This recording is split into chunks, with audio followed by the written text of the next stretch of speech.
আপনারা যারা আমার ফ্রেন্ড ফলোয়ার আছেন বিভিন্ন সময় বিভিন্নভাবে আমার উপর কষ্ট পেয়েছেন, তাদের উদ্দেশ্যে একজন সাবেক এমপি হিসাবে আমি দুটি কথা বলতে চাই।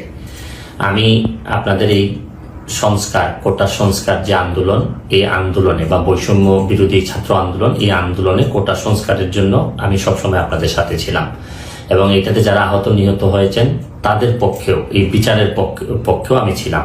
কিন্তু আমার ব্যর্থতা হচ্ছে কি, আমি আপনাদেরকে বুঝাইতে পারি নাই।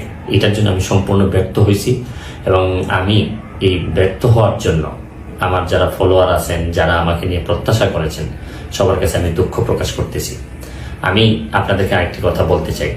এখন যে কাঠামোগত সংস্কার আপনারা চাচ্ছেন, দেখেন এই সংস্কারের জন্য আমি বহু বছর আগে থেকেই কাজ করে যাচ্ছি।